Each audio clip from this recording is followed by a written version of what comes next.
ਸਵਾਗਤ ਕਰਦਾ ਹਾਂ ਜੀ ਇੱਕ ਵਾਰ ਫਿਰ ਆਪ ਸਭ ਦਾ ਅੱਜ ਦੇ ਇਸ ਰਿਲੀਜੀਅਸ ਸੈਗਮੈਂਟ ਵਿੱਚ। ਪਿਛਲੇ ਕੁਝ ਹਫ਼ਤਿਆਂ ਤੋਂ ਅਸੀਂ ਇੱਕ ਨਵੀਂ ਸੀਰੀਜ਼ ਸ਼ੁਰੂ ਕੀਤੀ ਹੈ ਜਿਸ ਵਿੱਚ ਭਗਵਦ ਗੀਤਾ ਦੇ ਸੰਬੰਧ ਵਿੱਚ ਆ ਕੇ ਜਾਣਕਾਰੀ ਦਿੰਦੇ ਨੇ ਮਿਸਿਸ ਰਜਨੀ ਸ਼ਰਮਾ। ਮਕਸਦ ਇਸ ਪ੍ਰੋਗਰਾਮ ਨੂੰ ਸ਼ੁਰੂ ਕਰਨ ਦਾ ਇਹ ਹੈ ਕਿ ਸਾਨੂੰ ਦੂਸਰੇ ਧਰਮਾਂ ਬਾਰੇ ਵੀ ਪਤਾ ਹੋਵੇ ਤੇ ਨਾਲ ਸਾਡੇ ਹਿੰਦੂ ਭਰਾ ਤੇ ਭੈਣ ਜਿਹੜੇ ਹਨ ਉਹ ਹੋਰ ਆਪਣੇ ਧਰਮ ਦੇ ਵਿੱਚ ਮਜ਼ਬੂਤ ਹੋਣ।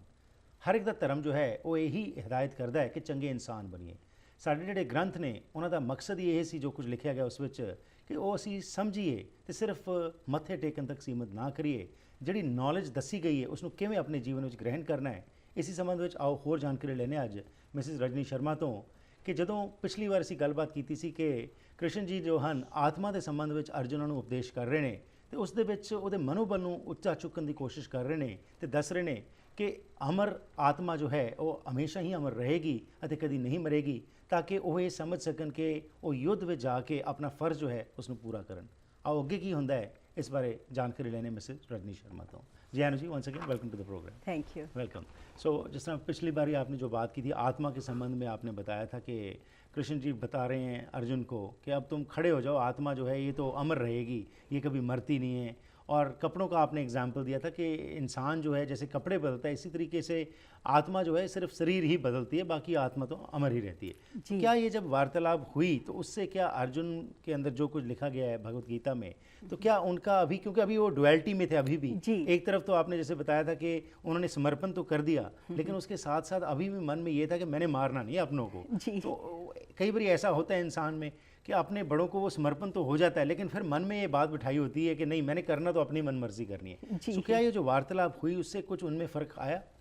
ऐसा है कि जो भगवान ने यहाँ पर अर्जुन को आत्मा का उपदेश दे रहे हैं, भगवान थोड़ा बैक एंड फोर्थ जा रहे हैं जी। कभी उसको ऑर्डिनरी पर्सपेक्टिव आम जो साधारण शब्दों में बताते हैं, फिर थोड़ा सा उसको आत्मा के बारे में फिर से उसको कह रहे हैं, बताते हैं कि एक ऑर्डिनरी पर्सपेक्टिव देते हैं कि देखो अर्जुन, सभी लोग यहाँ पर जितने भी पैदा हुए हैं ये स्टेजेस होती हैं इस तरह की कि पहले कोई दिखाई नहीं देता जी, फिर दिखाई देते हैं और फिर दिखाई नहीं देते। राइट।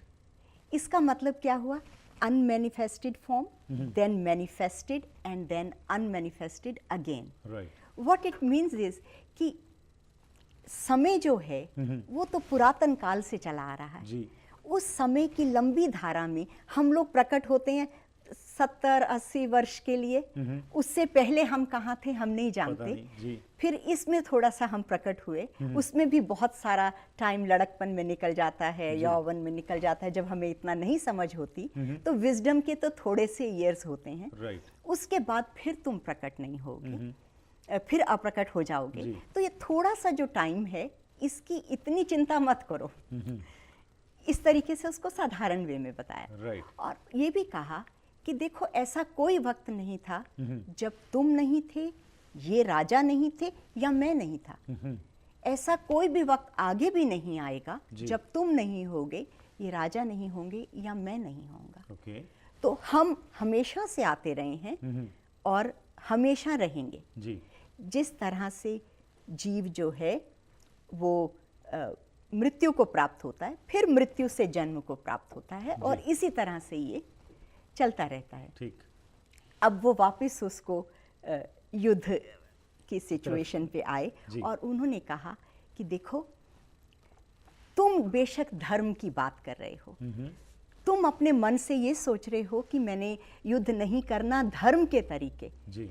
लेकिन दूसरे लोग जो तुम्हारे शत्रु पक्ष के विपक्षी दल के लोग हैं वो ये नहीं समझेंगे, वो कहेंगे अर्जुन कायर था डर के भाग गया।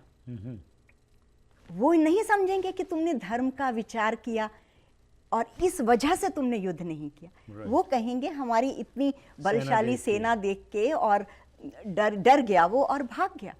उसके बाद वो खरी खोटी निंदा वाली बहुत सी बातें कहेंगे और जो श्रेष्ठ पुरुष है उसको अपने सामर्थ्य की निंदा और अपना अपमान बहुत पेनफुल होता है।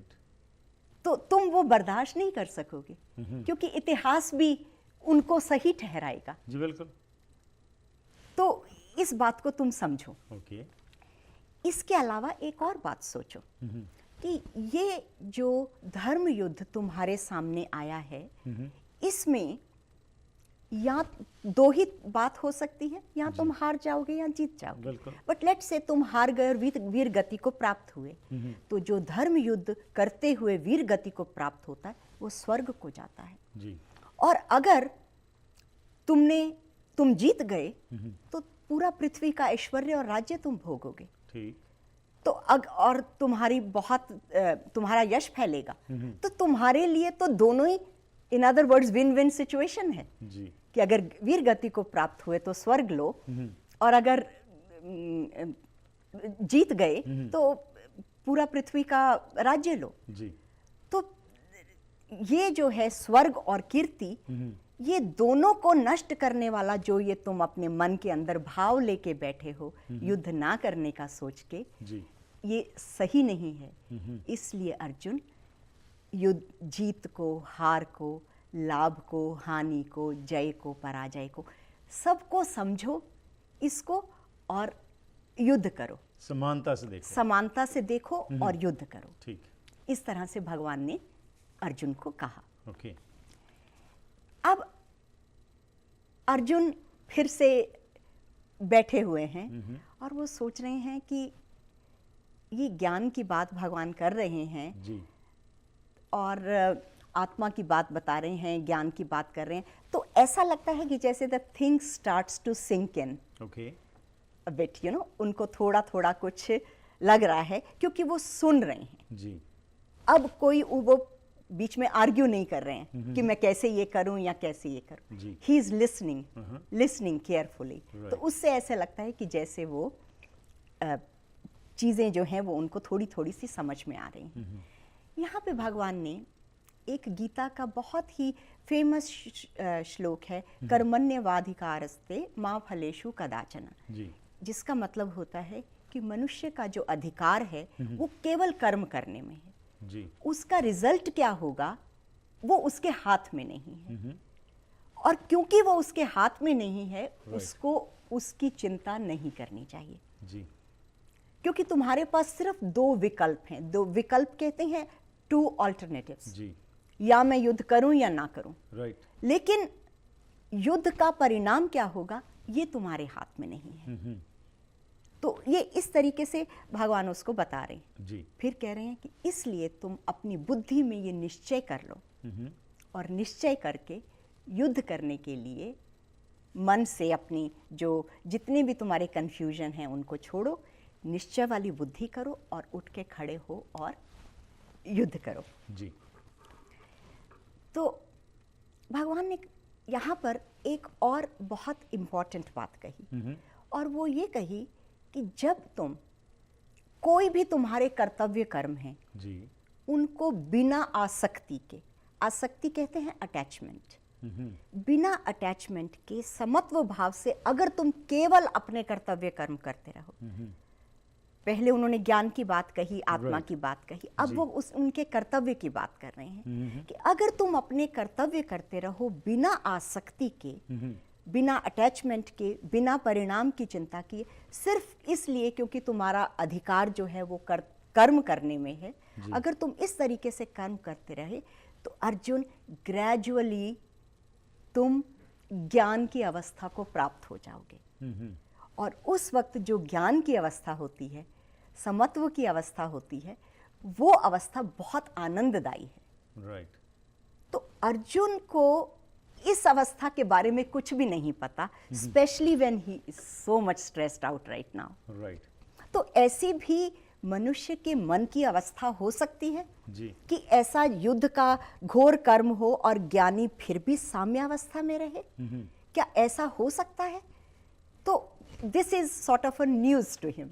राइट। एंड अगेन स्ट्रेस जो किया जा रहा है कि फ़र्ज जो है वो that is more important without attaching any ifs and buts, just do it. Yes. And आज भी अगर हम इसको आज की ज़िंदगी में देखें तो मतलब यही है कि आप जो भी काम, जो भी जिस फील्ड में भी हैं, अपना कर्तव्य अगर हम अच्छी तरह कर देते हैं तो उसके फल की इच्छा मत रखें, और विदाउट एनी अटैचमेंट अगर हम कर देंगे तो हैव फेथ इन गॉड कि जो भी होता है अच्छा या बुरा उसको एक्सेप्ट करें। जी, राइट। तो अब अर्जुन को जब ये पता चला कि इस तरह की साम्यावस्था भी मनुष्य के मस्तिष्क की हो सकती है, और भगवान ने कहा कि तुम कर्तव्यों को, अपने कर्मों को करोगे, यू विल बी देयर, जी, तो अब थोड़ी देर के लिए ये एक नया पहलू उनके सामने आया, क्योंकि आज तक उनको दो ही स्थितियों का पता है, सुख की और दुख की। लेकिन जो भगवान अब बात कर रहे हैं वो तीसरी अवस्था आनंद की है, जिसका अर्जुन को कुछ भी पता नहीं है। तो भगवान ने कहा जो ज्ञानी है जी, जो सेल्फ रियलाइज्ड है, उस व्यक्ति का जो चिंतन है और उस व्यक्ति की जो मनस्थिति है वो आनंद की अवस्था होती जी। तो अब अर्जुन अपनी वॉर की बात को भूल के this is something really attracts him कि अच्छा ऐसी अवस्था भी होती है। तो भगवान से पूछ रहे अच्छा मुझे बताइए कि जो स्थित प्रज्ञ है, स्थित प्रज्ञ कहते हैं कि जिसकी स्थिति अब आत्मा में हो गई जी, जिसने आत्मा के ज्ञान को अनुभव के लेवल पे समझ लिया, इंटेलेक्चुअल लेवल पे तो हम सभी जानते हैं, बिल्कुल, जिसने उसका अनुभव कर लिया, जो सेल्फ रियलाइज्ड हो गया। तो अब अर्जुन भगवान से पूछते हैं अच्छा मुझे बताइए वो स्थित प्रज्ञ कैसे चलता है, कैसे बोलता है, कैसे बैठता है, उसके बारे में मुझे बताइए। ठीक। तो उसके बारे में अर्जुन अब भगवान से प्रश्न कर रहे हैं। तो अब आप देखें कि उनका जो स्ट्रेस वाला था उससे वो थोड़े से नॉर्मल हुए, नॉर्मल से now he is like has a inquisitive mind, enquiring हो गया कि भाई मैं इंक्वायर करूं। अब कैसे आगे जो ये वार्तालाप होती है, क्या इसमें होती हैं बातें, इसके बारे में बात करते हैं इस ब्रेक के बाद जी।